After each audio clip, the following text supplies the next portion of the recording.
All right, here we are at the Hudson Middle School, and we just came in the doors that are in the part of the building bordering Hudson Prairie with Dr. Nick Ouellette, and this is the multi-purpose space. Again, this building here is about 32 years old, thereabouts. Yeah, I think it opened in '93. This space basically got upgrades to the carpet got replaced. It had the original carpet, 30-some years old. Put a sports floor in so it'd be a more usable space. I noticed that sports floor is not carpet anymore. No, not carpet anymore. Yeah, you'll see more of this walk-off carpet that you see in other parts, other buildings, to get the mud and everything off of people's shoes before they get in. You got new paint. The lights are the same lights we had. And then the other thing is we took these walls down to half height. They used to have these glass blocks that went all the way up. All the way up? Well, they went up about 10, 12 feet. And okay. So we took them down to kind of open the space up a little bit. And it does really open it up quite a bit. Yeah, it makes for a nice No space. impact on the air exchange. I mean, I know ventilation and mechanicals were a major part of this renovation here. Yeah, I mean, the bulk of the money spent at the middle school was for mechanicals, electrical, and plumbing updates. And so all of the building got new mechanical, electrical, and plumbing upgrades. And so to make sure we're getting more fresh air in the buildings and things along those lines. Now, folks will say, why didn't you upgrade the mechanicals when you added on after the, in the 2017, 2018 construction period? In those mechanicals, we did upgrade those portions of the mechanicals when we added on. And those are the existing, so we kept those, and we have a system that works with both the new system and then the 2017 system. So when those go, it's all set up, though, to be able to be easily replaced and tied into the new system. Okay, very good. So what we're going to do is head down to... Yeah, we'll take a look at one of the houses. Okay. All right, we're on our way to one of the houses to show that updated, but we're going past the media center, and I wanted to get this on video as well, because this is, again, a space that got some renovation. Yeah, so this space got some renovation. It was actually, this space was a combination of our summer project list and some of the renovation tied to the project. So new furniture in here, new carpeting, paint is upgraded. Kept the lights, because there's the new LED lights, and so we kept that going. But just also, one of the things we did is we shifted the stairs. So the stairs are actually down the hall by pushing this wall in this way with glass. Now the halls have the staircase in them versus coming into the media center to use the stairs. And so that was a big change, and so that kind of whole setup is new as well. It means students in here are less disturbed by people using the stairs. Absolutely, and we can lock the media center now, whereas before we could never lock the media center. And so lots of different options available to us now. Okay. All right, we'll head into one of the houses. All right, great. So here we are. Which house is this? I believe this is Camelot. Right across from Norman. I can see that. Right across from Norman. So all of the houses have basically the same finish structure. They have the half-height lockers. One of the things that we did in the houses, we got rid of the walls that blocked the houses from in the hallways. So it made the hallways more narrow. Well, the hallways are about the same width, but actually what it did is instead of having only one small area to get into the house, now we have two areas, one on each side. And then we, pushed some of the lockers out into the hall so that we had plenty of space for plenty of lockers for kids. Lots of lights as you look. So when you say half wall, it would have been something that's along the lines of 5.5 foot or more. Yes. Yeah. Yep. Correct. Okay. And so that's been opened up, much more supervision. And then what we also did is we added some additional glass, cut some openings going into the classrooms so that there's more passive supervision. So what we're finding now is teachers are sending kids out into the house area to work on tests or study groups, things like that, and there's passive supervision that can be done. And so it's really turned into a nice, more usable space than it ever was back when the old design had it set up. But now, I believe we did a tour back when the middle school got its new addition. Those houses look like this. Yep. Same type of finishes, same colors, same type of lighting, same type of flooring.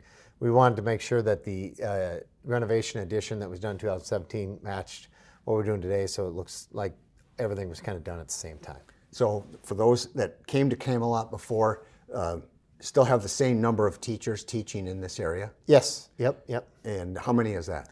So 5 teachers teach in this house area, plus we also have an additional room for special education as well. And so the classes, the 6th grade, 7th grade, 8th grade classes are broken down into smaller houses is what they're called. They have about 100 to 125 students in them apiece, just to make them a little bit more manageable and so not so big for the kids. And at one time, we had the largest middle school in the state, but our enrollment has shrunk a little bit. But Yep. Where are we running now? We're just over 1,000 students in this building. So at the height when we opened in 17, we had about 1,300 students in this building. So we're down quite a few students in this building, which allowed the district office to move into this building as well. And that's why our current district office is for sale. But basically, the middle school starts at 6th grade, and that would be then we'll have the 4 elementary 5th graders that all congregate here, and hopefully we keep the enrollment above 300 per grade. Yeah, that is the goal. That is Okay. the goal. But anyway, but all those kids now have similar experiences. It's not if you're lucky enough to be in one house and one part of the building. Yep. All We the got houses are the same. And all with the similar AV and technology benefits. Absolutely. Is there any other features to this? No, I Renovation? mean, this kind of repeats itself throughout the building. I mean, we had ceramic tile floors in the hallways. We went to more of the kinetics material. It's durable, but it's also quiet. The ceramic tile is not real good for kids with mobility issues. It creates issues for kids with walkers and things along those lines as well. And so this is a much better product for us. And again, like I said, it makes everything much quieter. Okay. Well, that concludes our tours of the 3 buildings, and this is all from the referendum in 2023. And it was close to being on time at 2 of the buildings anyway. North Hudson, it got a little extended. We're still working on the parking lot. But how did we fare as far as on budget? Yeah, we definitely we're coming in under budget, so we're definitely in a good spot there. We'll have kind of the last few bills kind of rolling in right now, but hope to do a final kind of report out to the board here in the next month or 2. And did we want to see the administrative office? That's the new one of the renovations that was here, but it's not included in the referendum. It's not right? part of the referendum. Yeah, we can go take a look at that if you'd like. All right, let's do that. Okay. Okay, here we are at the final place of our tour of the middle school. And behind us is the administration offices. Yep. And what we have here is a new exterior door that allows the public to come in, and then we're going to go into where the school board meets. So let's start with why did the administration move here as from the ASC out on exit 4? Yeah, so one of the things that people gave us feedback on is they wanted to see us shrink our size, our footprint in the district. And so with the middle school enrollment going down, we had space in the middle school, and so we put the building up at exit 4. It's up for sale. It hasn't sold yet. And so the proceeds from the sale of that will pay for the renovations of this building for the office spaces here.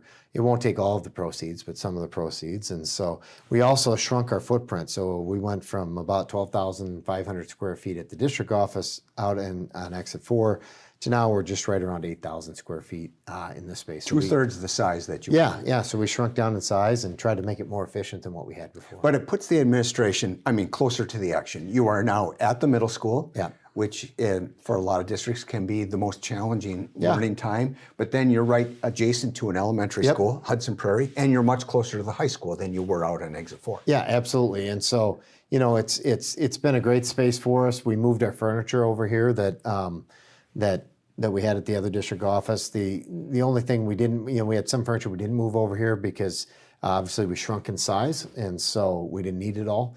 But was able to move most of the stuff over here and reuse it, and so that's been a good thing for us. So we have a couple conference rooms.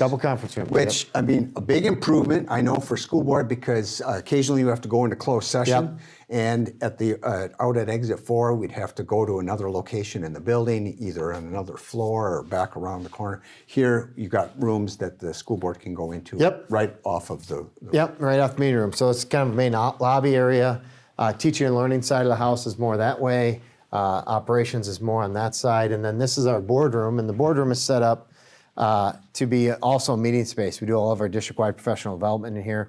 So we purposely didn't put in built-in board tables and Like set they up. do at the county board. Yeah, we don't, we want to be able to use this room for more than just 2 meetings a month and doing those things. And so we set it up as a board meeting. You've probably seen our board meetings on the River Channel. Well, why don't you just tell me, where is it that the school board sits? So the school board will be up front there. There's 2 monitors. Okay. And then, they're able to see what's being presented on the monitors here.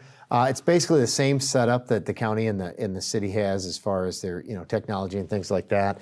We now have fixed cameras as opposed to having the cameras in the middle of the room and having to run all the wires that River Channel's had to do for us in the past. Lots of storage and things along those lines. And then, like I said, all the furniture is movable so that we can use the space for a variety of things. The name of the game on all of our spaces is how can we be more and more flexible? And so this is a real flexible space for us. And yeah, it looks like a little bit bigger in size, even though you overall downsize the footprint of administration. Yeah. Where the school board, I know that could be a challenge for some meetings where fitting everyone in, some people had to stand out in the hall, especially when we're honoring students and athletes. So, Yeah, I mean, it's a great space for us.